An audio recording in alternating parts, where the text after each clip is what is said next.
baca, kita akan sama-sama awali dengan membaca firman Tuhan.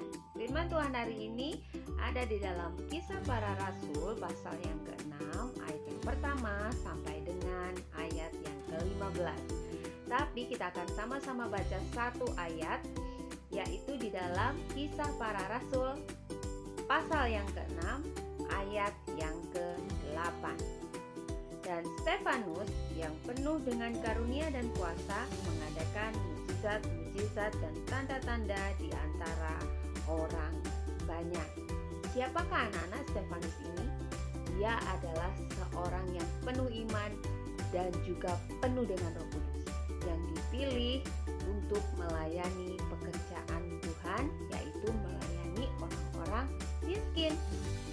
Nah, anak-anak, dari ayat yang kita baca sama-sama pagi hari ini, kita boleh belajar tentang melayani Tuhan.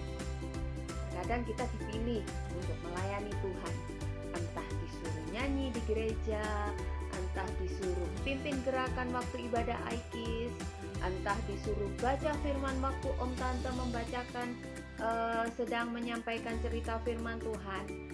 Lakukan semuanya itu dengan penuh sukacita dan penuh dengan kesungguhan hati. Jika anak-anak disuruh pimpin gerakan, lakukan itu dengan sukacita dan dengan kesungguhan hati. Jangan, aduh tante nggak bisa, disuruh nyanyi, aduh tante nggak bisa nyanyi. Boleh gitu ya anak-anak Aikis, kita boleh belajar dari Stefanus pagi hari ini. Dia adalah seseorang yang penuh dengan iman dan penuh dengan Roh Kudus. Jika anak-anak disuruh melayani Tuhan, lakukan itu dengan kesungguhan hati. Imani bahwa Roh Tuhan menyertai anak-anak. Roh Tuhan yang akan memberikan kuasa kepada anak-anak. Dan karunia Tuhan juga menyertai anak-anak ketika anak-anak melakukan pelayanan dengan kesungguhan hati dengan sukacita.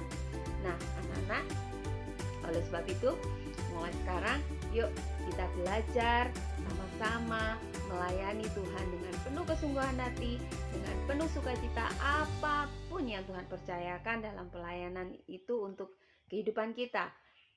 Tante yakin dan percaya, Roh Kudus pasti memberikan kuasa dan karunia Tuhan pasti menyertai kehidupan anak-anak. Dan anak-anak boleh menjadi berkat bagi banyak orang. Mau jadi berkat bagi banyak orang?